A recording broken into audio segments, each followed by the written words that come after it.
नमस्कार, DD news पर आप दो टूक देख रहे हैं। मैं हूं अशोक श्रीवास्तव। जब गुजरात में असम के मुख्यमंत्री ने चुनाव प्रचार के दौरान जाकर राहुल गांधी की दाढ़ी पर सवाल उठाया था, तो कांग्रेस ने कहा था कि बीजेपी दरअसल मुद्दों से भाग रही है, गुजरात के मुद्दों पर चुनाव नहीं चाहती, इसलिए वो कभी राहुल गांधी की दाढ़ी को सद्दाम हुसैन जैसा बताती है और कभी आस्था और श्रद्धा और आफताब का मामला लाकर लव जिहाद का मुद्दा उठाती है, क्योंकि वो मुद्दों से भागना चाहती है। यह कांग्रेस का आरोप था। लेकिन अब जबकि गुजरात में पहले चरण में जो मतदान होना है उसके लिए प्रचार थम गया है, ठीक उस मौके पर जबकि लोग वहां पर मतदान करने के मूड में पूरी तरह से आ चुके हैं, ठीक ऐसे मौके पर कांग्रेस के राष्ट्रीय अध्यक्ष का प्रधानमंत्री नरेंद्र मोदी पर निजी हमला करना, जी हां, नरेंद्र मोदी पर निजी हमला करना और नरेंद्र मोदी की तुलना रावण से करना, यह क्या कहलाता है? यह बड़ा सवाल आज है। जी हां, क्योंकि कांग्रेस के राष्ट्रीय अध्यक्ष मल्लिकार्जुन खड़गे ने प्रधानमंत्री नरेंद्र मोदी पर गुजरात की चुनावी सभा में अहमदाबाद में सीधा प्रधानमंत्री नरेंद्र मोदी पर निजी हमला करते हुए उनके लिए अपशब्दों का इस्तेमाल किया और प्रधानमंत्री नरेंद्र मोदी की तुलना रावण से करी। यह पहला मौका नहीं है जब प्रधानमंत्री नरेंद्र मोदी के लिए इस तरह से विपक्ष की तरफ से अपशब्दों का इस्तेमाल किया गया है। लंबी फेहरिस्त है, लंबी लिस्ट है। जी हां, लंबी लिस्ट है। कुछ लोग कहते हैं, और अगर आप जाएंगे तो आपको मीडिया में, सोशल मीडिया में आपको तमाम प्रमाण भी मिल जाएंगे, जिसमें साफ तौर पर है कि प्रधानमंत्री नरेंद्र मोदी को अब तक 100 से ज्यादा बार गालियां दी जा चुकी। 100 से ज्यादा बार। आप कल्पना कीजिए, देश में शायद ही कोई राजनेता होगा, शायद ही, मैं कह रहा हूं, और शायद नहीं बल्कि यकीन के साथ कह सकता हूं, देश में शायद ही कोई नेता होगा जिसको इतनी गालियां, इतने अपशब्द जिसके लिए बोले जाते हो। सवाल यह क्यों? आपको अगर प्रधानमंत्री नरेंद्र मोदी की कार्यशैली पर ऐतराज है तो आप उनकी कार्यशैली पर आवाज उठाइए, उसकी आलोचना कीजिए। आपको उनकी सरकार में जो कमियां दिखती है उसकी आलोचना कीजिए। आपको गुजरात की सरकार के खिलाफ जो भी आप श्वेत पत्र लाइए उसको बेनकाब कीजिए। यह सब आपका राइट है, हक है, और विपक्ष को यह करना भी चाहिए। लेकिन सवाल यह है कि विपक्ष प्रधानमंत्री पर, देश के प्रधानमंत्री पर, या फिर उससे पहले नरेंद्र मोदी गुजरात के मुख्यमंत्री पर जब निजी हमले करता है तो दरअसल उसकी मंशा क्या होती है, यह जानना समझना आज बहुत जरूरी है। दो टूक में आज हम इसी पर बात करेंगे, क्योंकि 2007 के अंदर, जी हां, 2007 जब नरेंद्र मोदी दरअसल गुजरात के मुख्यमंत्री ही थे, तब कांग्रेस की अध्यक्ष सोनिया गांधी ने गुजरात में जाकर नरेंद्र मोदी के लिए कहा था, उनको मौत का सौदागर कहा था, मौत का सौदागर कहा था। और इसी तरह से देखें तो यह एक लंबी लिस्ट है, जहर की खेती, मौत का सौदागर, और अगर मैं कुछ गालियां तो ऐसी हैं, कुछ अपशब्द तो ऐसे हैं जो मैं टेलीविजन पर ले भी नहीं सकता, उन शब्दों को नहीं ले सकता। वो शब्द जो हैं वो इस हद तक ऐसे शब्द थे, उनको मैं उस शब्दों को नहीं लूंगा। लेकिन एक लंबा सिलसिला 2007 में जो शुरू हुआ था वो प्रधानमंत्री नरेंद्र मोदी के प्रधानमंत्री बनने के बाद भी लगातार जारी। 2014 में आपको याद होगा, चाय वाला, और उसके बाद नीच, और ना जाने क्या क्या। हर चुनाव में ऐसा कोई ना कोई मुद्दा उठता है। आखिर ऐसा क्यों होता है? विपक्ष की तरफ से कहा जाता है कि भाई सरकार में बैठे नेता, और प्रधानमंत्री नरेंद्र मोदी भी अपशब्दों का इस्तेमाल करते हैं, वो लोग अपनी लिस्ट गिना देते हैं। अब गुजरात चुनाव में, जैसे मैंने शुरुआत की थी अपनी बात की, गुजरात चुनाव में ही हेमंत बिस्व शर्मा, असम के मुख्यमंत्री, ने राहुल गांधी के ऊपर जब टिप्पणी करी और उनकी दाढ़ी को लेकर सद्दाम हुसैन से तुलना कर दी, तब जो है यह मसला उठा और कहा कि इस तरह के निजी हमले नहीं होने चाहिए। लेकिन कुल मिलाकर ऐसा लग रहा है कि यह चुनाव जो है एक बार फिर उसी जगह पर पहुंच जा रहा है जहां 2007 में जहां से शुरुआत हुई थी। हालांकि आपको बता दो, राजनीतिक विश्लेषक जो हैं वो साफ तौर पर मानते हैं, राजनीतिक विश्लेषकों का साफ तौर पर मानना है कि जब आप नरेंद्र मोदी के लिए आप शब्दों का इस्तेमाल करते हैं तो ये आपको भारी पड़ता है, चुनावी दृष्टि से आपको भारी पड़ता है। लोग इसको पसंद नहीं करते और इसका खामियाजा कांग्रेस ने कई बार भुगता है।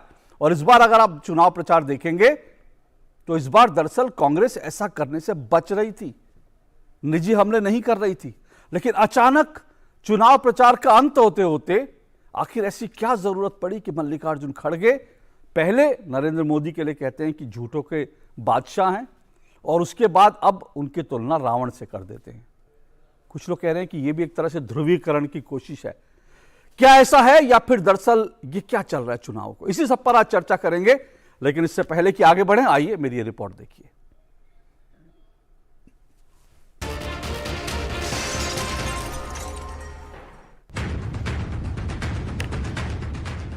मौत का सौदागर, नीच, औकात दिखा देंगे, झूठों का सरदार के बाद अब गुजरात में प्रधानमंत्री नरेंद्र मोदी पर कांग्रेस ने नया निजी हमला किया है।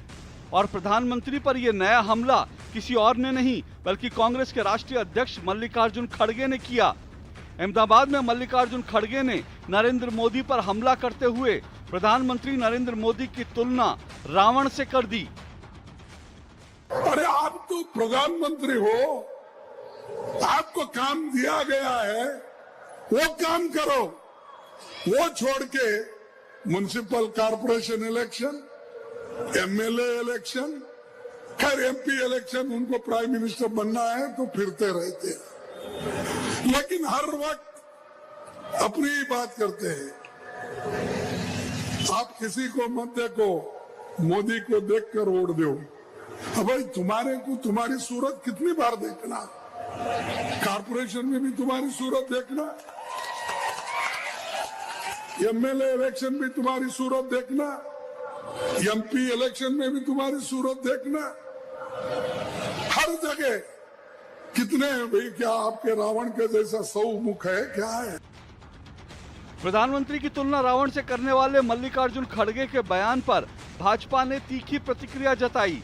भाजपा ने कहा कि खड़गे साधारण व्यक्ति नहीं हैं और उनका बयान साफ दिखाता है कि कांग्रेस हताश है और इसलिए नरेंद्र मोदी से घृणा करती है। स्वनाम अध्यक्ष श्रीमान खड़गे जी ने एक बहुत ही शर्मनाक, घटिया और गंदा बयान दिया है। उन्होंने भारत के प्रधानमंत्री सम्मानीय नरेंद्र मोदी जी, जो आज दुनिया के सबसे लोकप्रिय नेता हैं, जिनको पूरा देश सम्मान, जो देश के हर भारतीयों के दिल में है, उनके बारे में क्या कहा है? उनकी तुलना रावण से की है कि मोदी जी का चेहरा हर जगह दिखता है, वो रावण है क्या? क्या मतलब है? क्या भारत के प्रधानमंत्री के बारे में देश की प्रमुख विपक्ष पार्टी के राष्ट्रीय अध्यक्ष ये घटिया वक्तव्य देंगे? ये हमारे प्रधानमंत्री का ही अपमान नहीं है, ये हर भारतीयों का अपमान है, ये हर गुजरातियों का अपमान है। लेकिन कांग्रेस खड़गे के इस बयान को सही बता रही है और बचाव में यह भी कहा जा रहा है कि आखिर हेमंत बिस्व शर्मा ने भी तो राहुल को सद्दाम हुसैन कहा था। वैसे ये पहला मौका नहीं है जब गुजरात चुनावों में मुद्दों को छोड़कर नेताओं पर निजी हमले हो रहे हैं, खासकर नरेंद्र मोदी पर। 2007 में गुजरात के चुनावों में ही कांग्रेस अध्यक्ष सोनिया गांधी ने नरेंद्र मोदी को मौत का सौदागर कहा था और तब से लेकर अब तक नरेंद्र मोदी को कांग्रेस और विपक्ष के नेता 100 से ज्यादा बार गालियां दे चुके हैं। और इन चुनावों में ही कांग्रेस के नेता प्रधानमंत्री को औकात बता देंगे, झूठों का सरदार तक कह चुके हैं। और इस बात का प्रधानमंत्री नरेंद्र मोदी ने कई बार अपने भाषणों में जिक्र भी किया है। कुछ लोग निराशा के कारण, हताशा के कारण, भय के कारण अंधविश्वास के कारण सुबह शाम मोदी को गालियां देते रहते हैं, भांति भांति की गालियां देते हैं। सारी डिक्शनरी मोदी को गालियां देने के लिए उन्होंने खपा दी है। मेरी आपसे प्रार्थना है, ऐसी बातों से आप परेशान मत होना। उनके पास गालियों के सिवा देने के लिए बचा क्या है भाई? आप बिल्कुल परेशान मत हो जाइए। और मैं तो पिछले 20-22 साल से बड़ी वैरायटी की गालियां खा चुका हूं। मेहरबानी करके इससे जरा भी परेशान मत होइए। शाम को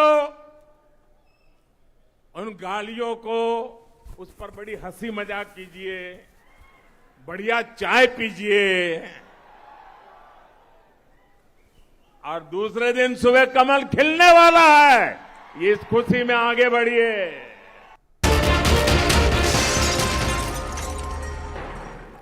तो सुना आपने, जिस नेता को 100 से ज्यादा गालियां पड़ चुकी है वो कहता है कि इन गालियों को सीरियसली नहीं लेना चाहिए। लेकिन सवाल यह है कि वास्तव में जब नरेंद्र मोदी ऐसा कहते हैं तो क्या वास्तव में गंभीरता से कहते हैं? क्योंकि मैं एक बार फिर बता दूं, 100 गालियों का जिक्र तो मैं कर रहा हूं, लेकिन बड़ी बात यह है कि प्रधानमंत्री नरेंद्र मोदी की मां तक को अपशब्द कहे गए हैं। कोई व्यक्ति अपनी मां को अपशब्द जो है सुने तो फिर वो कैसे शांत रह सकता है?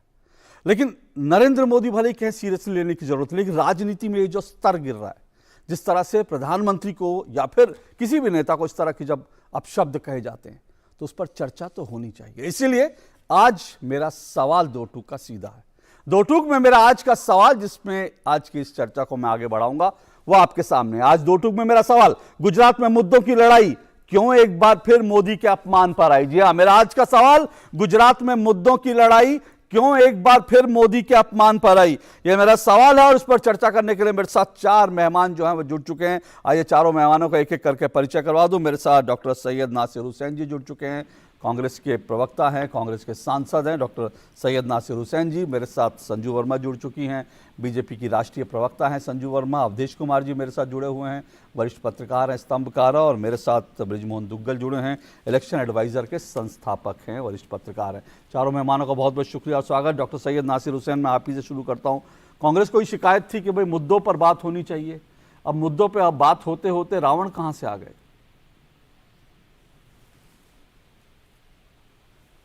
पहली बात तो आपकी बात का मैं जवाब दूंगा, उसके पहले आपने जो इंट्रोडक्शन में जो कहा उसका पहले जवाब दे दूं, क्योंकि आपने पूरा बैकग्राउंड ऐसा बना दिया है कि मोदी जी को भद्दे भद्दे गालियां दी, 100 से ज्यादा गालियां दी, मोदी जी को ही गालियां देते हैं और कोई कुछ नहीं बोलता।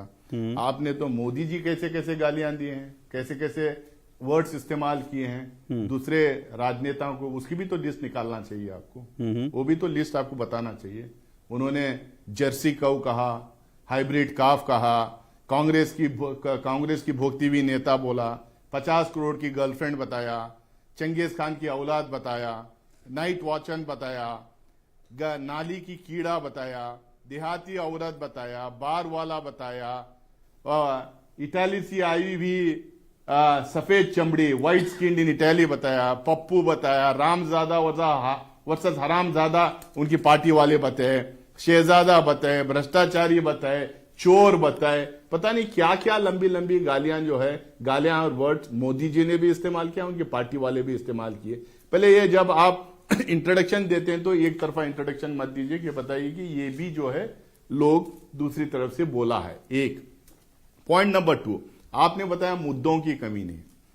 ये सारी जो बात हो रही है गुजरात के इलेक्शन में और कांग्रेस पार्टी की तरफ से सारी बात जो रखी जा रही है वो एकदम साफ मुद्दों पे ही है। बार बार हम जो कह रहे हैं कि भाई 27 साल से आपने एक पार्टी को वोट दिया, वो पार्टी ये आपको वायदे किए थे और वायदे पे कितना खरा उतरी है। ये गुजरात मॉडल ऑफ गवर्नेंस क्या है, ये गुजरात मॉडल ऑफ गवर्नेंस है या मोरबी मॉडल ऑफ गवर्नेंस है, ये सवाल हम बार बार खड़ा कर रहे हैं।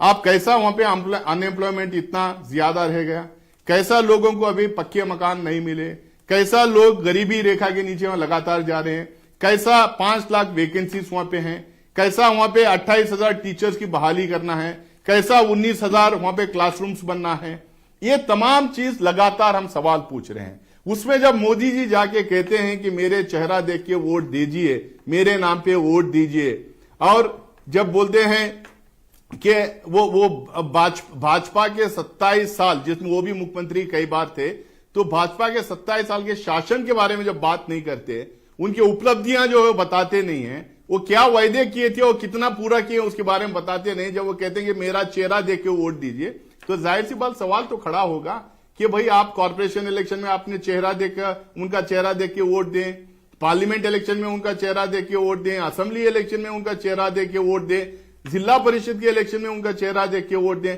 उनका चेहरा देख के हर जगह वोट देना, किसी और असेंबली स्टेट में इलेक्शन हो रहा है तो इनका चेहरा देख के वोट दें, फिर तो कितने इनके फॉर्म्स हैं, कितने मुख हैं, कहां कहां ये बैठेंगे, कहां कहां जाके काम करेंगे। उसके साथ में ये जितने सवाल जो कांग्रेस लगातार इस इलेक्शन में खड़ा कर रही है, उसका भी तो जवाब भारतीय जनता पार्टी को देखना है और नरेंद्र मोदी जी को भी उसका सवाल देना है। सवाल उनका पर्सनल टिप्पणी नहीं है, उनके फॉर्म्स पे, उनके चेहरे पे, उनके कार्यकाल पे, उनके जो बार बार वो जो वोट मांगने चले जाते हैं उसके ऊपर पॉलिटिकल टिप्पणी है, कोई पर्सनल सैयद नासिर हुसैन जी, सैयद नासिर जो है जैसा पर्सनल, जो किसी को बोलेगे 100 करोड़ की गर्लफ्रेंड, सैयद नासिर हुसैन जी, सैयद नासिर हुसैन जी, इटली से आई नासिर हुसैन जी, नासिर हुसैन जी सुनिए, नासिर हुसैन जी सुनिए, उनको बोला सर सुनिए, नासिर हुसैन जी सुनिए, आपने अपना पूरा वक्तव्य, मैंने आपको पूरा समय दिया। रावण की तरह कहना, रावण की तरह 100 मुख कहना, क्या ये गुजरात का मुद्दा है और आपको लगता है ये जस्टिफाई है, सही है? हालांकि कांग्रेस के कई प्रवक्ता इसको सही ठहरा रहे हैं, आप भी सही ठहराते हैं इसको? नहीं, बिल्कुल। उनको देखिए, उनको रावण नहीं कहा गया, उनको ये बोला गया कि रावण के तरह क्या आपके भी इतने चेहरे हैं कि आपका एक म्युनिसिपैलिटी में चेहरा रहेगा, एक असेंबली में चेहरा रहेगा, एक पार्लियामेंट इलेक्शन में चेहरा रहेगा, अच्छा। एक दूसरे स्टेट्स में जाते हैं तो चेहरा रहेगा। तो वो उनके तरह के आपके भी इतने सारे मुख हैं कि आप हर जगह जाके अपने नाम पे वोट पूछते हैं और ना अपनी पार्टी की आइडियोलॉजी के बारे में बात करते हैं, ना जहां जाते हैं वहां के समस्याओं के बारे में बात करते हैं, ना वहां अगर आप शासन में हैं, ठीक है, आप जस्टिफाई कर रहे हैं कि रावण की तरह कह दिया, आप जस्टिफाई कर रहे हैं कि ठीक है सर, आप विपक्ष में हैं, आपका अपना मत है और आप सांसद भी, आप कह रहे हैं कि आप कह रहे हैं कि ये रावण की तरह कहना, रावण का कहना नहीं है, ठीक है। संजू वर्मा जी, तो सवाल यह है कि भाई रावण की तरह कहा, यही कहा कि भाई 100 रावण की तरह 100 मुख हैं, और फिर सवाल यही होता है कि भाई अगर कह दिया तो आपके नेताओं ने भी तो राहुल गांधी जी के लिए जो है सद्दाम हुसैन की तरह दाढ़ी कह दिया था, तो फिर ठीक है, चलते रहिए दोनों तरफ से। संजय वर्मा जी, आप बोलिए। कुछ नहीं सुना, पर मैं अंदाजा लगा सकती हूँ कांग्रेस के एक मिनट संजू जी, एक मिनट आप अपनी बात करें। क्या आपको नासिर हुसैन जी की आवाज नहीं आ रही थी? क्योंकि अगर ऐसा है तो मैं अपने पैनल को बोलूं ठीक कराए, क्योंकि नहीं तो बिल्कुल नहीं, मुझे कुछ भी नहीं सुना। वो क्या कह रहे थे? जरा मेरे पैनल ने सुन लिया होगा, जरा ये एश्योर कीजिए कि संजू वर्मा जी को, नासिर हुसैन जी की और नासिर हुसैन जी को, यानी सभी लोगों को सबकी आवाज मिले, जरा ये पैनल एश्योर करे। संजू वर्मा जी बोलिए। थैंक यू अशोक जी। बिना बात को इधर उधर घुमाए और भटकाए मुद्दे की बात पर आते हैं। यहां पर जब गुजरात चुनाव 1 तारीख को पहला चरण होगा और फिर 5 तारीख को दूसरा चरण, मुझे ताज्जुब इस बात का है कि मल्लिकार्जुन खड़गे, मणिशंकर अय्यर की गलती से इन्होंने कोई सबक नहीं लिया, कांग्रेस पार्टी ने कोई सबक नहीं लिया।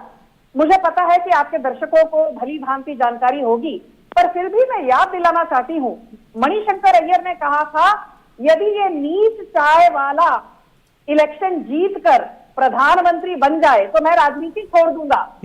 और मजे की बात यह है कि आज प्रधानमंत्री नरेंद्र मोदी लगातार दूसरी बार 2019 में पूर्ण बहुमत के साथ सत्ता में, भारतीय जनता पार्टी उनके नेतृत्व में आज सरकार बनाकर आई है, और 2024 में भी हम आएंगे। और मणिशंकर अय्यर का क्या हाल है, जैसे अंग्रेजी में कहावत है, he has been consigned to the dustbin of India political landscape. और मैं आज अपने शब्दों का चयन बड़ा सोच समझकर कर रही हूं, पर एक बात तो माननी पड़ेगी, मल्लिकार्जुन खड़गे जानते हैं कि कांग्रेस के हाथों इस बार भी हार नसीब होगी। और मुझे लगता है इसके चलते बौखलाहट में, डेस्परेशन में, फ्रस्ट्रेशन में, तिलमिलाहट में, जब और कोई मुद्दा नहीं है तो सोनिया गांधी की गुडबुक में मैं अपना नाम गोल्डन अक्षरों में कैसे दाखिल करूं, राहुल गांधी की किताब में अपना नाम और उज्जवल कैसे करूं। भाई बेस्ट है, नरेंद्र मोदी इजीएस्ट स्केपगोट हैं, इनको आड़े हाथ लेकर इन पर गाली गलौज की बौछार करते हैं। ये सिंपलिस्टिक आर्ग्यूमेंट है। बट कांग्रेस प्रवक्ताओं के साथ मेरा बहुत पाला पड़ा है कुछ हफ्तों से गुजरात के मामले पर, और मैं एक चीज कहना चाहती हूं, ये लोग कहते हैं कि बीजेपी डर गई है, इसीलिए बीजेपी जो मुद्दे नहीं उठाने चाहिए वो मुद्दे उठा रही है। रावण बोलना या रावण की तरह बोलना, हिटलर बोलना, मौका सौदागर बोलना, सद्दाम हुसैन बोलना, पोल पोट बोलना, मुसोलिनी बोलना, अनपढ़ गवार बोलना, बंदर बोलना, रेबिस से पीड़ित व्यक्ति बोलना, ये सब गालियां कांग्रेस ने दी है प्रधानमंत्री को। पर मैं एक चीज पूछना चाहती हूँ, 2024 में लोकसभा से गुजरात से भारतीय जनता पार्टी 26 की 26 सीटें भारतीय जनता पार्टी को मिली, जीत हासिल हुई। 2019 में वापस हमको गुजरात की लोकसभा में 26 से 26 सीटों में जीत हासिल हुई। 2017 के विधानसभा चुनाव में लोगों ने कहा कांग्रेस ने भाजपा को बड़ी अच्छी टक्कर दी है, कांग्रेस को 77 सीट मिली, भाजपा को 99। अब मजे की बात है कि उन 77 विधायकों से भी 14 कांग्रेस छोड़कर बीजेपी के खेमे में आ गए हैं, और आज कांग्रेस के पास सिर्फ 63 विधायक बचे हैं। तो मल्लिकार्जुन खड़गे जी, आपको अशोक श्रीवास्तव जी के शो के माध्यम से कुछ कहना चाहती हूँ। प्रधानमंत्री म्युनिसिपल इलेक्शन का चेहरा हो भारतीय जनता पार्टी के लिए, या प्रधानमंत्री लोकसभा का चेहरा हो हमारे लिए, या प्रधानमंत्री विधानसभा का चेहरा हो हमारे लिए, वो हमारा इंटरनल फैसला है। और प्रधानमंत्री हमारे लकी मैस्कट नहीं, प्रधानमंत्री इस देश के सबसे प्रखर और पॉपुलर नेता है। तो हम क्यों प्रधानमंत्री के चेहरे पर इलेक्शन ना लड़े? ये तो बेवकूफी होगी ना कि जो सबसे पॉपुलर चेहरा है हम उसको प्रॉपरली इफेक्टिवली प्रधानमंत्री के नेतृत्व का यूटिलाइजेशन ना करें। अशोक जी 10 सेकंड। मल्लिकार्जुन खड़गे ने क्या किया? ये इतने दशकों से पॉलिटिक्स में है। मल्लिकार्जुन खड़गे कांग्रेस कर्नाटका के अध्यक्ष रह चुके। आपका कॉन्ट्रीब्यूशन क्या था एज अध्यक्ष ऑफ कर्नाटका कांग्रेस? मल्लिकार्जुन खड़गे का कॉन्ट्रीब्यूशन था अशोक जी, योगदान था 0। मल्लिकार्जुन खड़गे पार्लियामेंट में कांग्रेस की तरफ से लीडर ऑफ ऑपोजिशन भी रह चुके हैं, तब इनका योगदान क्या था? 0। और पिछले लोकसभा चुनाव में 95,000 से ज्यादा वोटों से मल्लिकार्जुन खड़गे बुरी तरह बीजेपी के उमेश यादव से हारे थे। तो मल्लिकार्जुन खड़गे जी बीजेपी को भाषण की नैतिकता मत दीजिए। आपसे हमको नैतिकता का सर्टिफिकेट नहीं चाहिए, पहले अपने गिरेबान में झांक कर देखिए आपका योगदान आपकी पार्टी के प्रति क्या है। मेरी तरफ से तो मैं ये कहूंगी शून्य रहा है, इसलिए अटेंशन सीकिंग जो आपके ये कर्तव्य है ये बंद करिए, आपको शोभा नहीं देता। ओके अवधेश जी, मैं आपके पास आ रहा हूं क्योंकि नासिर हुसैन जी ने कहा कि भाई रावण की तरह कहना, इसका मतलब, एक मिनट रुकिएगा सर, मैं बाकी गेस्ट फिर मैं आऊंगा सर। सैयद नासिर हुसैन जी वो कह रहे हैं कि रावण की तरह कहना, मतलब इसका मतलब ये थोड़ी है कि उनको रावण कह दिया। कांग्रेस के, मैं ये देख रहा हूं कांग्रेस लगातार जस्टिफाई यही कर रही है कि भाई रावण की तरह कहा था, रावण थोड़ी कहना, तो ये कोई अपशब्द थोड़ी हो गया, ये कैसे गुजरात का अपमान हो गया? मल्लिकार्जुन खड़गे इतने वरिष्ठ नेता हैं, लोकसभा में कांग्रेस के नेता रह चुके हैं, राज्यसभा में विपक्ष के नेता रहे हैं, अपने प्रदेश में गृह मंत्री रहे हैं, कांग्रेस जैसी पार्टी के अध्यक्ष हैं, तो क्या उनको बोलते समय इल्म नहीं था कि हम किससे तुलना कर? रावण का अर्थ जानते हैं? रावण केवल राक्षस नहीं था, उसने सीता का हरण किया था, दूसरी स्त्रियों को का हरण करके लाया था, और उसके बाद क्या हुआ सब जानते हैं। ऐसे व्यक्ति का नाम प्रधानमंत्री के साथ लेना, कांग्रेस के प्रवक्ता नासिर नासिर साहब जो भी बोले, तो कम से कम इतना तो होना चाहिए कि गलती हो गई, हम क्षमा मांगते हैं इसके लिए। बहुत सारे हैं हमारे यहाँ जो अगर बहुत सिर दिखाना है तो ऋग्वेद में पुरुष सूक्त है ना, सहस्र शीर्षः पुरुषः, वो बोल सकते थे कि आपका क्या पुरुष सूक्त की तरह 100 सिर है कि आप सब जगह पहुंच जाए। तो रावण का नाम ही क्यों लिया है, ये सवाल होता है। जो ये कुछ कह रहे हैं वो हमारे आपके गले नहीं उतर सकता है, क्योंकि हम अगर किसी का उदाहरण देते हैं, जैसे मान लीजिए हिमंतो बिस्वा शर्मा ने कहा कि भैया आप दाढ़ी बढ़ाते हो तो जवाहरलाल फलाने की तरह, कई नेताओं का नाम लिया, आप सद्दाम हुसैन की तरह क्यों बढ़ाते हो? तो उसने तो सद्दाम हुसैन नहीं कहा था, लेकिन कांग्रेस ने तो कहा कि आपने राहुल गांधी को सद्दाम हुसैन कह दिया। तो यही बात होती है। तो अब जो मेरी समझ में आ रही है वो ये आ रही है कि देखिए, कांग्रेस लंबे समय से दो मतलब घातक मनोविज्ञान से गुजर रही है, जो उसके लिए सुसाइडल साइकोलॉजी कहते हैं, उससे गुजर रही है। पहला ये है कि नरेंद्र मोदी से एक तो उनके अंदर मतलब जैसे पहले से 2002 से पूरी कोशिश की गई, 2004 से 2014 तक नरेंद्र मोदी किसी ढंग से जेल में जाए, पूरी कोशिश की गई, सब इस्तेमाल किए गए, तो वो एक गुस्सा है कि वो कैसे बन गया है, तो उससे घृणा निकलती है। दूसरा उनके अंदर ये भाव है कि नरेंद्र मोदी, अभी जैसे राहुल गांधी घूम रहे हैं, पहले से भी उनका भाव बढ़ा गया था कि नरेंद्र मोदी के विरुद्ध एक बड़े बढ़ के अंतर वातावरण है। अगर कोई एक पार्टी उसको ठीक से आवाज दे तो उस पार्टी को जनता का व्यापक समर्थन मिल सकता है। तो उसमें पिछली बार राहुल गांधी ने चौकीदार चोर है जैसे शब्द का इस्तेमाल कर दिया था, वो भी कहेंगे कि उनको चोर कहा ही नहीं गया था, और उसका क्या हुआ। तो ये जो अभी इस समय जो उन्होंने इस्तेमाल किया है खड़गे जी ने, वो उसी भाव का प्रकटीकरण है कि भैया ये अगर जिसको आप ध्रुवीकरण के ये अगर हम कहेंगे तो एंटी मोदी वोट, जिसमें कि पूरा गुस्सा है, जिसमें सारा टूल किट गैंग है, जिसमें सारे वो एनजीओ हैं जो राहुल गांधी में लगे हैं, जो समाजवादी खेमे के हैं, कांग्रेस इसमें गुजरात में मुसलमान है, सब हमारे एक तरफ आ जाएंगे। लेकिन वो भूल गए हैं कि हर घटना की विपरीत, हर क्रिया की विपरीत प्रतिक्रिया भी होती है। ठीक है, तो ये गुजरात में इसकी ऐसी विपरीत प्रतिक्रिया है, जानते हुए कि आज मैं समझता हूं कि भारतीय जनता पार्टी बहुत रिलैक्स मूड में होगी। वैसे तो भारतीय जनता पार्टी की स्थिति अच्छी थी, लेकिन रिलैक्स मूड में होगी कि जो कुछ भी कमी थी वो मल्लिकार्जुन खड़गे ने हमारे लिए पूरी कर दी है। पहले चरण के चुनाव में शानदार ढंग से राजनीतिक विश्लेषकों का यही मानना है। नासिर जी, मैं आपके पास उससे पहले बृजमोहन दुग्गल जी, मैं दो चीजें समझ, एक, कुछ लोग जो जैसे कहा कि भाई इसमें कोई दो राय नहीं कि ये कांग्रेस को जो है हमेशा इस तरह की जब चीजें होती हैं तो कांग्रेस को उसका भुगतान करना पड़ता है। फिर भी कांग्रेस ने कहा, तो कई लोग इसको कह रहे हैं, जिसका जिक्र थोड़ा सा अवधेश जी ने भी किया, कुछ लोग ये कह रहे हैं कि भाई क्योंकि इस बार आम आदमी पार्टी जो है वहां कांग्रेस के वोट बैंक में सेंध लगा रही है, ऐसा राजनीतिक विश्लेषकों का मानना है। तो ये कांग्रेस की तरफ से एक लास्ट एफर्ट था कि भाई आम आदमी पार्टी जो है, जो बिल्कुल धुर विरोधी, मोदी विरोधी वोट है, वो अगर मोदी पर हमला नहीं करेंगे तो वो वोट जो है उसमें सेंध लग जाएगी, तो आम आदमी पार्टी में ना जाने पाए, इसलिए जो है पोलराइज करने के लिए मोदी पर सीधा सीधा हमला करो। कुछ लोग कह रहे हैं सोची समझी रणनीति भी है। देखिए, मैं गुजरात घूम के आया, करीब 15 दिन वहाँ घूम करके आया। ये बात तो सच है कि कांग्रेस का वोट वहाँ आम आदमी पार्टी खा रही है, और ये नासिर भाई भी जानते हैं, यहाँ कहने इनके लिए मुश्किल होगा। लेकिन मैं दूसरी बात पे आऊँगा। देखिए, नरेंद्र मोदी सिर्फ भाजपा के नेता नहीं हैं, वो इस देश के प्रधानमंत्री हैं, और प्रधानमंत्री की एक गरिमा, एक सम्मान होता है। उस सम्मान का ख्याल कांग्रेस के नेता क्यों नहीं रखते हैं, मुझे आज तक समझ में नहीं आता है। फुटबॉल में कहते हैं ना कि सेल्फ गोल, या हॉकी में कहते हैं सेल्फ गोल, मेरे को समझ में नहीं आता है कि ये अपना खुद के ऊपर गोल क्यों कर लेते हैं। अशोक जी, एक बात बहुत समझने की है कि मल्लिकार्जुन खड़गे ना तो नासमझ राजनीतिज्ञ हैं, उनका एक लंबा राजनीतिक करियर है, कांग्रेस के अध्यक्ष हैं, इससे पहले भी तमाम महत्वपूर्ण पदों पर रहे हैं। एक नई थ्योरी आ रही है कि अटेंशन, क्या ये अटेंशन खुद को देने के लिए है कि जो आप ही ने आगे बढ़ाई, मैं आम आदमी पार्टी से एक लाइन और आगे लेके जा रहा हूं कि कांग्रेस क्योंकि वहां पूरे इलेक्शन में उसको उस तरह से अटेंशन नहीं मिल पा रही है, तो कि क्या इस तरह की बयानबाजी करके अटेंशन में आने की कोशिश है।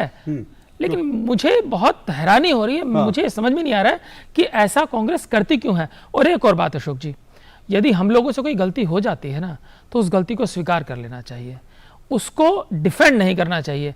यदि कोई गलती हो गई और मैं उसे कहता हूं नहीं नहीं ये तो सही है, नहीं नहीं ये तो सही है, तो किसी गलती को मेरे सही कहने से वो सही नहीं हो जाएगा। नहीं, वो तो राजनीति में परंपरा ही नहीं है कि कोई अपनी गलतियों को माने। मुझे एक ब्रेक लेना है नासिर साहब, मैं आता हूं आपके पास, क्योंकि कई मुद्दे आए, सवाल बार बार यही आता है भाई कांग्रेस ऐसा करती क्यों है।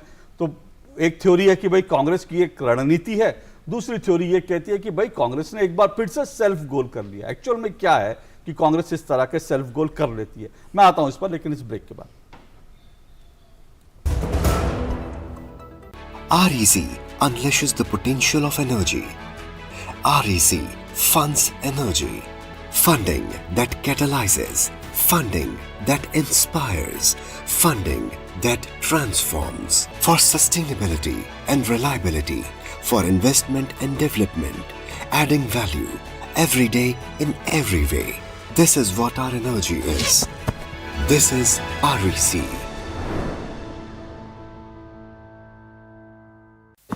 विशाल है ना, इसका सब प्रॉपर चलता है। कल उसके बैंक अकाउंट में 15,000 रुपए का फ्रॉड हुआ है, पता है? इसको तो कोई टेंशन ही नहीं होती है, देखना। टेंशन क्यों? मेरी कोई गलती ही नहीं थी। फिर भी फ्रॉड होने पर मैंने तुरंत बैंक को इन्फॉर्म कर दिया। आरबीआई कहता है अगर आपके अकाउंट से किसी ने धोखे से पैसे निकाले हैं तो बैंक को जल्द से जल्द इन्फॉर्म कीजिए। 3 दिन के अंदर इन्फॉर्म किया तो कोई नुकसान नहीं होगा। जितना लेट करोगे उतना ज्यादा नुकसान। और सुन, सब चलता नहीं है, प्रॉपर चलाना पड़ता है। आरबीआई कहता है जानकार बनिए, सतर्क रहिए।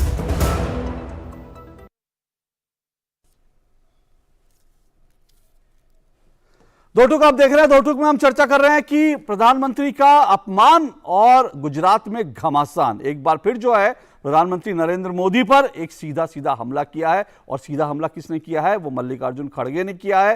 कांग्रेस के राष्ट्रीय अध्यक्ष मल्लिकार्जुन खड़गे, और मल्लिकार्जुन खड़गे साफ तौर पर कह रहे हैं कि दरअसल नरेंद्र मोदी की तुलना उन्होंने रावण से कर दी, और कांग्रेस कह रही है कि ये तो तुलना करी है, ये रावण कहा थोड़ी है, इसमें क्या फर्क पड़ता है। इसी सब पर चर्चा कर रहे हैं। हालांकि जैसे मैं बार बार कह रहा हूं कि 2 थ्योरियां हैं। एक थ्योरी ये कहती है कि दरअसल कांग्रेस ने आम आदमी पार्टी उसके वोटों में जो सेंध लगा रही है उससे बचने के लिए नरेंद्र मोदी पर इस तरह से हमला किया ताकि एक वोटों का पोलराइजेशन हो सके। दूसरे लोग इस बात पे हैरान है कि जब कांग्रेस ऐसी गलतियों की सजा भुगतती है, जनता उसको नकार देती है, उसके बावजूद बार बार क्यों करती है। इसी पर हम चर्चा कर रहे हैं। 4 मेहमान मेरे साथ जुड़े हैं। संजू वर्मा बीजेपी से, डॉक्टर सैयद नासिर हुसैन कांग्रेस से, अवधेश कुमार जी वरिष्ठ पत्रकार स्तंभकार हैं, ब्रिजमोहन दुग्गल इलेक्शन एडवाइजर के संस्थापक हैं। डॉक्टर सैयद नासिर हुसैन, ये जो है ये कांग्रेस जब ऐसा करती है उसको चुनाव में नुकसान होता है। ये बार बार हमने देखा है, और इसीलिए प्रधानमंत्री नरेंद्र मोदी भी कहते हैं कि भाई इसको सीरियसली नहीं लो, और वो बार बार इस मुद्दे को उठाते हैं। बीजेपी, आप जो इस तरह के शब्द कहते हैं, कांग्रेस के नेता जो कहते हैं, बीजेपी इसी को लेकर के जो है मुद्दा बना लेती है। तो सवाल ये कि इस तरह के मुद्दे आप लोग देते क्यों, खड़े क्यों करते हो आप लोग?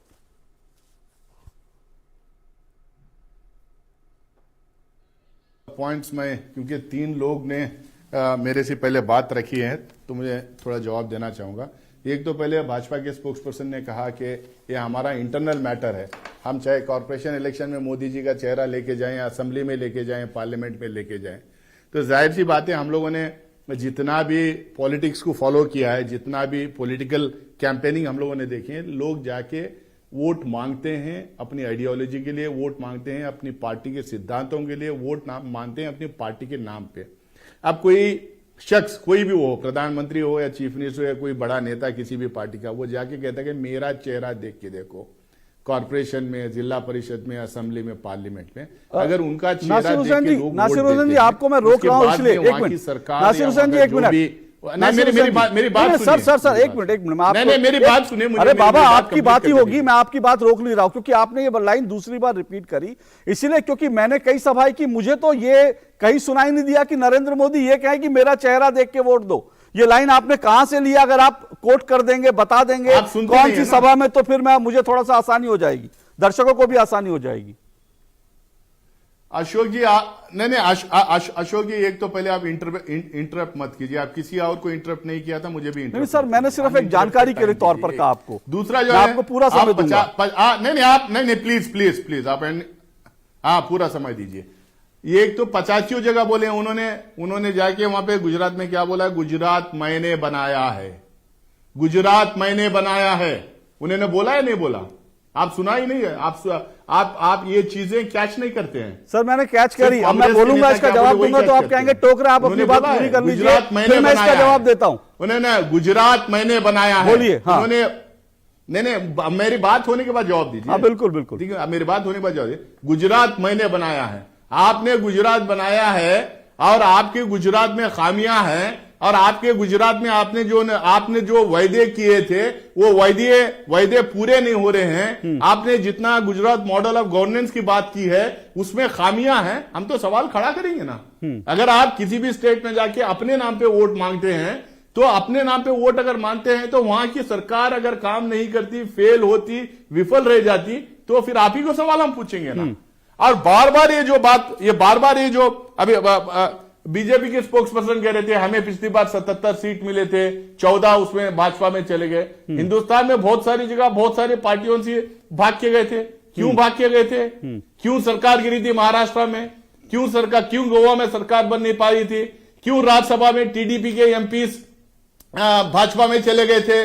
और क्यों टीएमसी के नेता भाजपा में चले गए थे? क्यों हेमंत बिस्वा शर्मा के खिलाफ जो कार्रवाई हो रही थी वो कार्रवाई बंद हो गई? आप डराएंगे, धमकाएंगे, ईडी आईटी सब इस्तेमाल करेंगे, एफआईआर लगाएंगे, और जब इनकी पार्टी में ज्वाइन हो जाते हैं वो सारे लोग, उनके ऊपर कोई कार्रवाई नहीं होती। मैं आपको 100 एग्जांपल दूंगा, 101 नहीं, 2 नहीं। इन्हीं के स्टेट में, गुजरात में जहां पे चुनाव चल रहा है, वहां पे भी जो हमारी पार्टी से जो लोग गए उनके ऊपर कार्रवाई नहीं हो रही। वो करप्ट थे जब तक कांग्रेस में थे, उनके खिलाफ ईडी आईटी नोटिस लगती थी जब कांग्रेस में थे। जब वो भाजपा में चले जाते तो भाजपा एक लॉन्ड्री मशीन बन जाती है, एक वॉशिंग मशीन बन जाती है, वहां से दूध के धुले हो जाते हैं। आज जो हेमंत बिस्वा शर्मा, ये जो सद्दाम हुसैन और पता नहीं क्या क्या नाम ये दे रहे हैं दूसरे नेताओं, विपक्षी नेताओं को, ये इनके ऊपर कार्रवाई चल रही थी जब ये कांग्रेस में थे, इनको बोलते थे सबसे करप्ट नेता है, भाजपा बोलती थी सबसे करप्ट नेता है। आज उधर चले गए तो उनके ऊपर कोई कार्रवाई नहीं। तो ये इस डिबेट में हम नहीं जाएंगे। डिबेट क्या है गुजरात के अंदर, और डिबेट में इसमें भी नहीं जाएंगे। आपके व्यक्ति ये जो ना पर्सनल था भाई।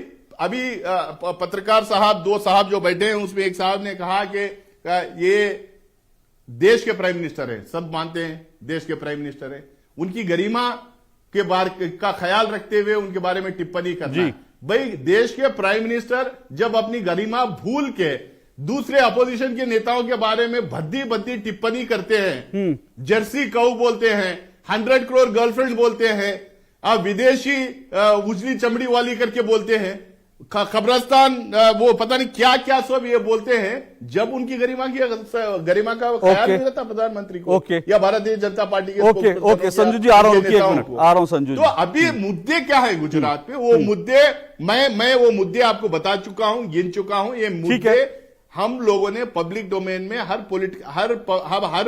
कैंपेन मीटिंग में और हमारे मैनिफेस्टो के थ्रू और प्रेस कॉन्फ्रेंसेस के थ्रू ये मुद्दे उठाए हैं। ये मुद्दों का जवाब दे, इन बातों पे ना अटके मुद्दों का जवाब दे। ओके मैं 2 चीजें आज सिर्फ कह दूं। मैंने जो आपको टोका रोका वो इसलिए नहीं कि आपकी बात पूरी करने का नहीं, मैंने शुरुआत भी आपको करी, आपको पूरा टाइम दिया, अब भी मैंने आपको पूरा टाइम दिया।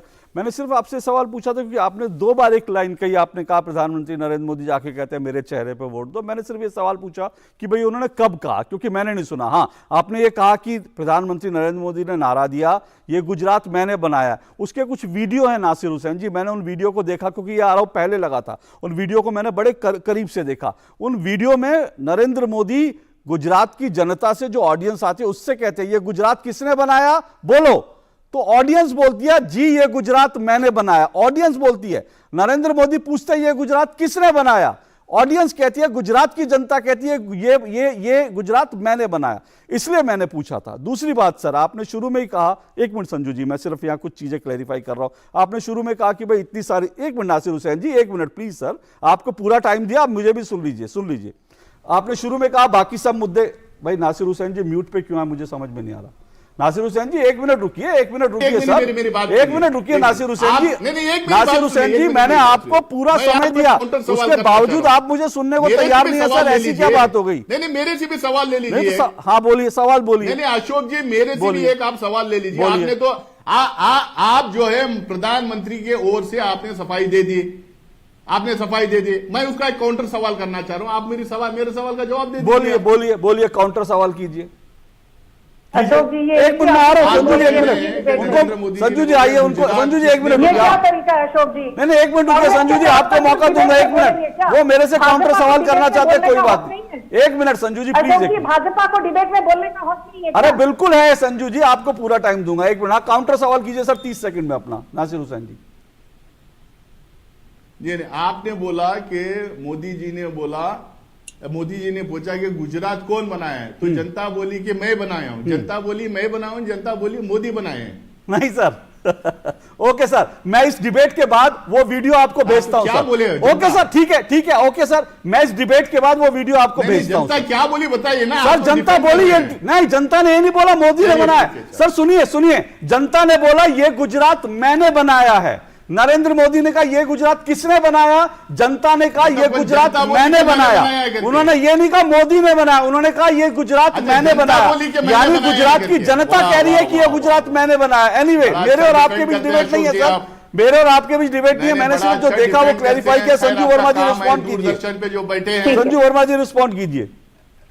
अशोक जी, एक चीज जिस पर आपके दर्शकों का मैं ध्यान डालना चाहती हूं वो ये है कि आप एक चीज देखिए कि जिस दिन प्रधानमंत्री ने कहा कि पिछले 2 दशकों से गुजरात में लॉ एंड ऑर्डर सिचुएशन पूरी तरह से संभल चुकी है, कोई मेजर रायट, हिंसा, सांप्रदायिक घटना, कोई आतंकवादी घटना नहीं हुई है, और इसी संदर्भ में उन्होंने ये भी कहा कि कांग्रेस के जमाने में तो बाटला हाउस के एनकाउंटर के बाद, जहां पर आरोपी थे इंडियन मुजाहिदीन के आतंकी, सोनिया गांधी बाटला हाउस एनकाउंटर के बाद रो पड़ी। किसके लिए रोई? मोहन चांद शर्मा पुलिस इंस्पेक्टर की शहादत पर नहीं आंसू बहाए गए इंडियन मुजाहिदीन के जो लोगों को मारा गया। उसके कुछ घंटों बाद मल्लिकार्जुन खड़गे अपने गाली गलौज के मोड में आ जाते हैं। तो मैं मल्लिकार्जुन खड़गे को कहना चाहती हूं, आपको किस बात से इतनी बौखलाहट है? क्या ये सच नहीं है अशोक जी? 10 सेकंड में कहूंगी। 1984 के 6 जेनोसाइड के दौरान केंद्र में सरकार किसकी थी? कांग्रेस की। 1987 हाशिमपुरा के दंगे, सरकार किसकी थी? कांग्रेस की। 1989 भागलपुर के दंगे, सरकार किसकी थी? कांग्रेस की। 2006 अलीगढ़ के दंगे, सरकार किसकी थी? कांग्रेस की। 2008 आगरा और अलीगढ़ दोनों जगह दंगे, सरकार किसकी थी? कांग्रेस की। 2006 और 2010 में वाराणसी में बम ब्लास्ट, केंद्र में सरकार किसकी थी? कांग्रेस की।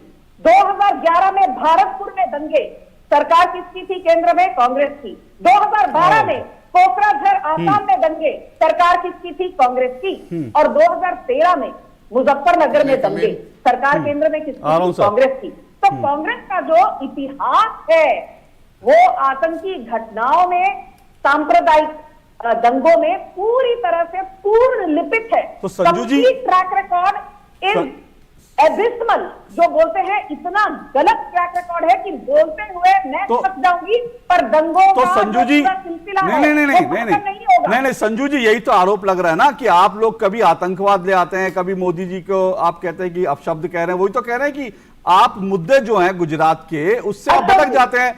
जो मोरबी का हुआ या बाकी जो मुद्दे उनसे आप भटक जाते हैं। मैंने कांग्रेस के प्रवक्ता को बड़े ध्यान से सुना, हालांकि उनकी कोई आवाज, उनका कोई तर्क मुझे सुनाई नहीं दिया।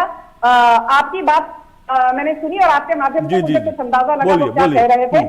मुझे एक बात बताइए, गुजरात मॉडल का नाम किस नेता के साथ जोड़ा जाता है? नरेंद्र मोदी के साथ। और यदि नरेंद्र मोदी ने, तो पहली बात तो आपने स्पष्टीकरण किया, वो बहुत सही किया कि नरेंद्र मोदी ने कभी ये नहीं कहा कि मेरे बलबूते पर, मेरे नाम पर वोट दीजिए। वो हमेशा ये कहते हैं कि कभी भी यदि आपके मन में शंका हो, आप कमल के चिन्ह, बाकी सब भूल जाइए, कमल के चिन्ह को याद रखिए और उस पर अपना छाप लगाइए। और इसमें गलत क्या है?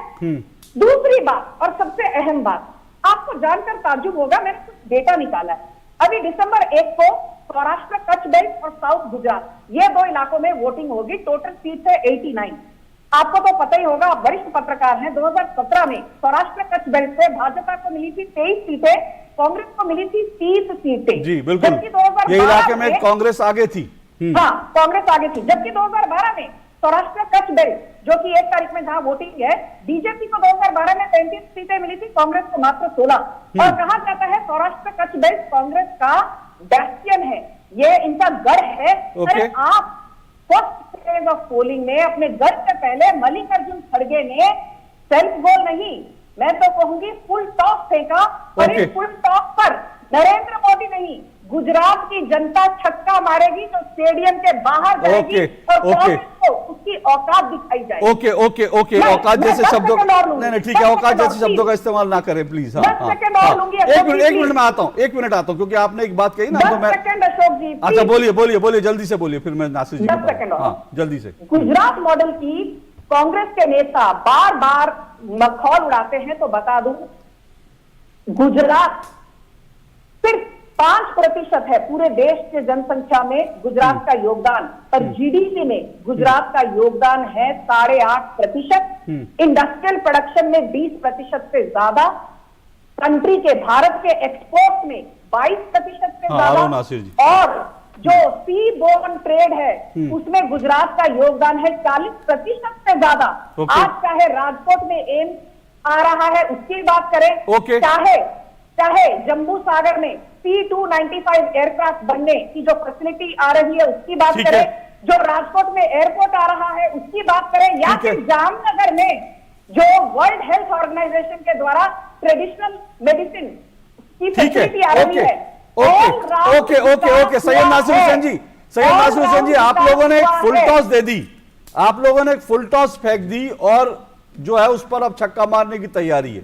बार बार यही बात आती है भाई, ऐसी फुल टॉस बॉले आप लोग फेंक देते हो। नहीं, वही मैं देखिए, मैं जब मुद्दों की बात करता हूं तो भारतीय जनता पार्टी के स्पोक्स पर्सन का जो है कनेक्शन टूट जाता है, क्योंकि वो मुद्दों का जवाब नहीं दे पाते। मैं जितने भी इश्यूज मैंने रेस किया, जितने या तो कांग्रेस पार्टी इस चुनाव में रेस कर रही है, उन पे ना तो प्रधानमंत्री बोल रहे हैं, ना इनके कोई मंत्री बोल रहे हैं, ना इनके बीजेपी की स्पोक्स पर्सन बोल रही है। भाई आप चुनाव में 5 साल के बाद चुनाव में फिर से जाना है, अगर आप सरकार में हैं, अगर आप सरकार में हैं, 5 साल के बाद अगर आप चुनाव में जाते हैं, ये क्या तरीका है? एक करके वो नहीं अशोक जी, ये क्या तरीका है? एक मिनट। हाँ, जब इस सरकार, अगर कोई पार्टी सरकार में है, आपको याद है कि नहीं, और 5 साल लगातार सरकार में है, उसके बाद अगर चुनाव में जा रही है, तो वो पार्टी को अपना रिपोर्ट कार्ड देना चाहिए ना। क्या काम किए, कितने नौकरियां दिए हैं, कितना जीडीपी बढ़ा है, कितने पुल बनाए हैं, कितने रोड बनाए हैं, कितने पुल बनाए हैं। मैं रिपोर्ट कार्ड पे भी आ जाऊंगा, मैं रिपोर्ट कार्ड पे मैं रिपोर्ट कार्ड पे भी आ जाऊंगा, लेकिन सवाल मैं रिपोर्ट कार्ड पे भी आ जाऊंगा, लेकिन सवाल यह है कि आज रिपोर्ट कार्ड की जगह अगर आज डिबेट हो रही है रावण पर, तो सवाल यह है कि ये फुल टॉस किसने दिए, सवाल तो चाहिए। एक ब्रेक के बाद आता हूं, मैं एक छोटे से ब्रेक के बाद आता हूं, ब्रेक के बाद आ रहा हूं। आज मैं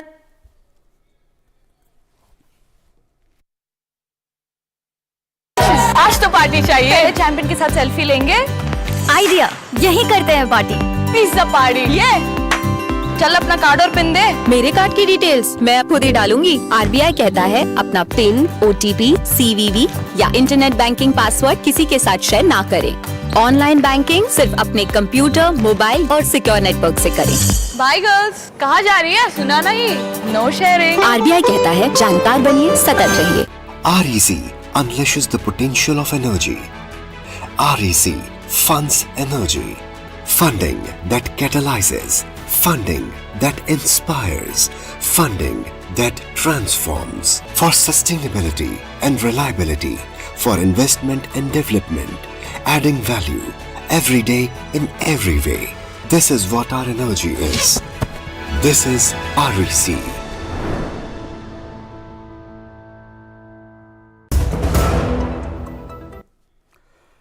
तो दो टूक आप देख रहे हैं, दो टूक में हम चर्चा कर रहे हैं मोदी का फिर अपमान और गुजरात में घमासान, इसी पर हम चर्चा कर रहे हैं। गुजरात में कांग्रेस के राष्ट्रीय अध्यक्ष मल्लिकार्जुन खड़गे ने नरेंद्र मोदी की तुलना रावण से की। बीजेपी कह रही है कि ये पूरे गुजरात का अपमान है और कुल मिलाकर चुनाव से पहले एक बार फिर जो है मोदी का जिस तरह से नरेंद्र मोदी पर निजी हमला किया गया वो चुनाव में एक बार फिर से मुद्दा बनता दिख रहा है और ऐसा मुद्दा गुजरात में हर बार चुनाव के समय बन जाता है। सवाल यह है कि सेल्फ गोल है या स्ट्रैटेजी है या फिर दरअसल क्या। इन सब पर चर्चा कर रहे हैं। 4 मेहमान मेरे साथ जुड़े हुए हैं। नासिर हुसैन जी बोलिए जल्दी से, समय कम है, जल्दी जल्दी अपनी बात रख ले जी, बोलिए।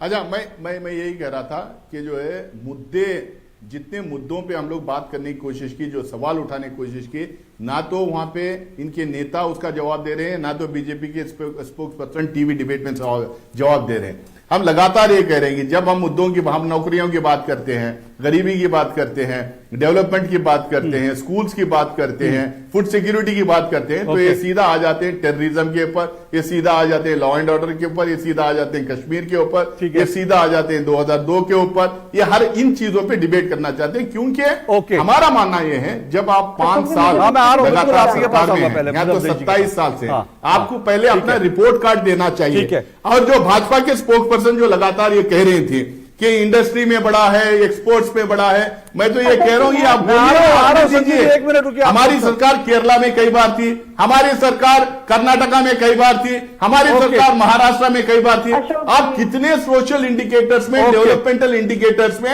गुजरात, कर्नाटका, केरल, महाराष्ट्र से आगे है? अब बता दीजिए। ओके संजू जी, गुजरात आगे नहीं बढ़ा है।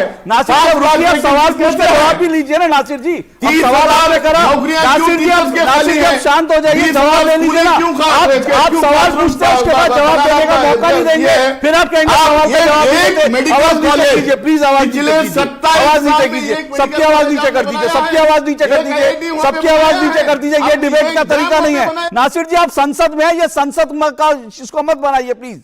आप खुद ही कह रहे हैं कि रिपोर्ट कार्ड दीजिए, रिपोर्ट कार्ड पे सवाल उठाते हैं, जब सवाल के जवाब मैं मांगता हूं तो आप बोलने नहीं देते। ऐसे थोड़ी डिबेट होगी नासिर जी। आप सांसद है, कम से कम अपनी गरिमा का तो ख्याल रखिए। संजू वर्मा जी रिस्पॉन्ड कीजिए, आप लोग अपना रिपोर्ट कार्ड नहीं देते हैं। अशोक जी, हर जगह यदि भाजपा के नेताओं ने प्रचार के वक्त कुछ किया है तो वो अपनी रिपोर्ट कार्ड दी है। मैं सिर्फ 30 सेकंड में, क्योंकि मुझे दूसरी डिबेट के लिए जाना है, क्षमा चाहूंगी आपसे। गुजरात की आज जो जीडीपी है वो 19.5 लाख करोड़ है। टॉप 5 इंडिया के राज्यों में जीडीपी में गुजरात का नाम आता है। ईज ऑफ डूइंग बिजनेस में टॉप 5 में। फॉरेन डायरेक्ट इन्वेस्टमेंट पिछले साल उसका 40% आपको पता है किस राज्य में आया था? गुजरात में। और जो पर कैपिटा इनकम है वो है 2,40,000, देश में टॉप 5 में फिर से। और एक चीज जो कहना चाहती हूं, चाहे सानंद की बात करें वो ऑटोमोबाइल हब है, हलोल ऑटोमोबाइल हब है, वालसाड मैंगो एक्सपोर्टिंग हब है, अहमदाबाद एजुकेशन हब है, सूरत डायमंड हब है, सबरकांठा वुड एंड टॉयज का हब है, भारूच कॉटन कल्टीवेशन का हब है, आनंद और महसाना डेयरी प्रोडक्ट्स के हब है। मैं ये कहना चाहती हूं कि मुझे और एक राज्य बताइए जहां पर आबादी सिर्फ 6-6.5 करोड़ है और उसके बावजूद 8.5 से 9% पूरे देश के जीडीपी में उस राज्य का योगदान है। ओके संजू जी एक जल्दी से रिस्पॉन्ड करके जाइए, जल्दी से, क्योंकि वो कह रहे हैं सोशल इंडिकेटर्स पर गुजरात की स्थिति खराब है। वो इस पर जल्दी से रिस्पॉन्ड करें।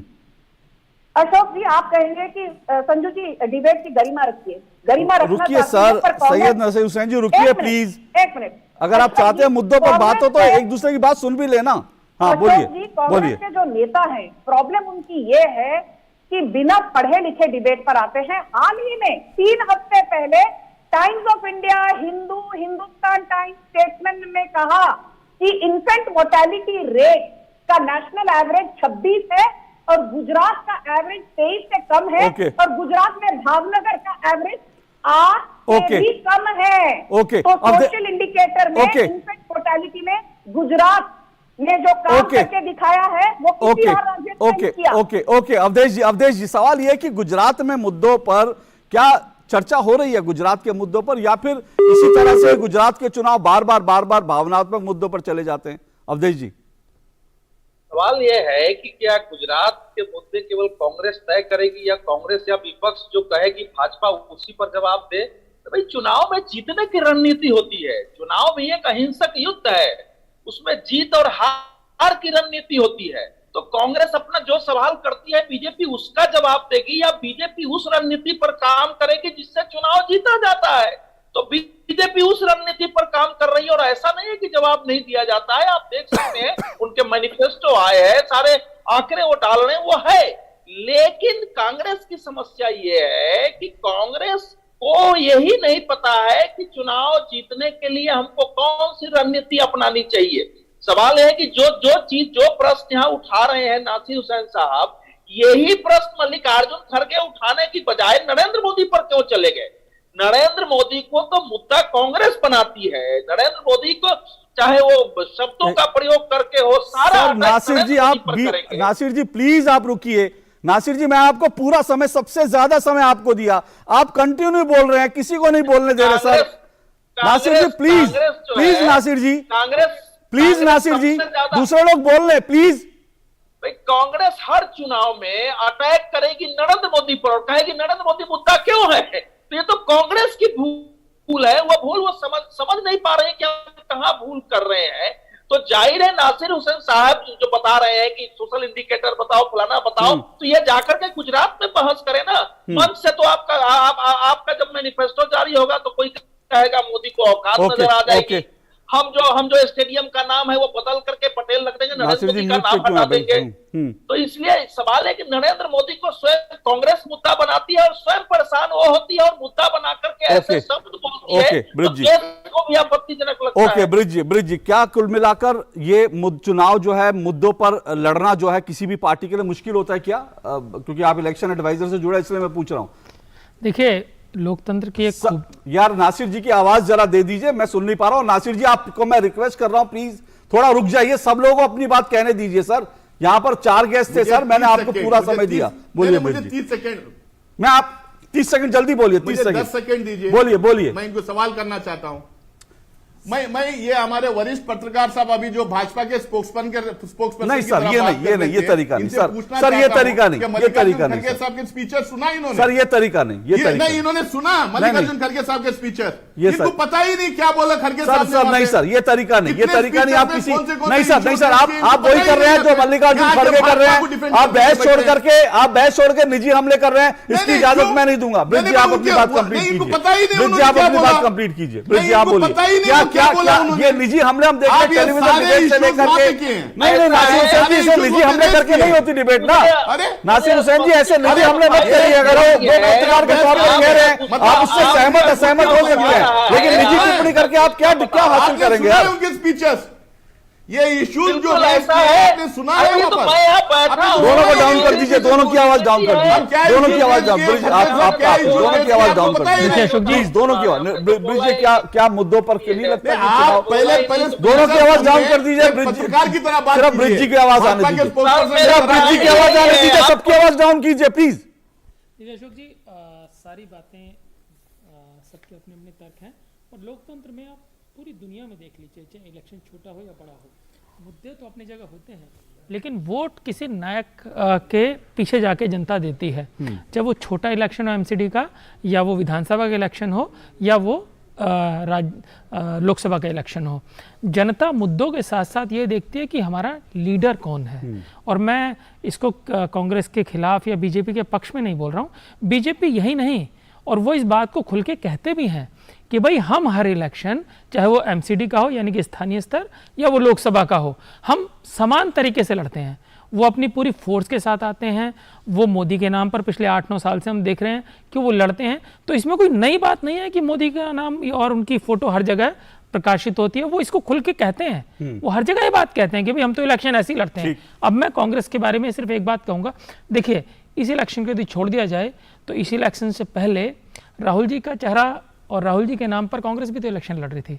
हर इलेक्शन में, चाहे वो छोटा इलेक्शन हो या बड़ा इलेक्शन हो, तो चेहरे की भूमिका होती है। एक मेरी सलाह जो है, नासिर भाई हमसे अनुभवी है राजनीति में, मुद्दों की बात करिए। जब भी आप मोदी के खिलाफ, या आपका तर्क हो सकता है आपने मोदी को नहीं कहा रावण, लेकिन पब्लिक की नजर में वो इस तरीके से गया कि आपने मोदी को रावण कहा, और ये सेल्फ गोल ही होता है और इसको सेल्फ गोल ही माना जाता है। ओके, चलिए, ये जनता तय करेगी गुजरात की इसको सेल्फ गोल मानती है। समय इतना ही है, बहुत बहुत शुक्रिया सर। समय नहीं मेरे पास बिल्कुल खत्म हो चुका है, ओवरशूट कर रहा हूं मैं, बहुत बहुत शुक्रिया। कुल मिलाकर जो है एक बार फिर से जो लड़ाई शुरू हुई थी वो एक बार फिर से जो है नरेंद्र मोदी के ऊपर जो है फोकस हो गई गुजरात की, और नरेंद्र मोदी को लेकर जो शब्द कहेगा उस पर फोकस हो गई। गुजरात की जनता तय करेगी कि दरअसल ये मुद्दे उसके लिए मायने रखते हैं नहीं रखते, लेकिन इसके लिए हमें इंतजार करना पड़ेगा। गुजरात की जनता का मूड क्या है उसका नतीजा जानने के लिए इंतजार करना पड़ेगा। पर फिलहाल इतना ही, दो टूक में आपसे कल फिर मुलाकात होगी। नमस्कार।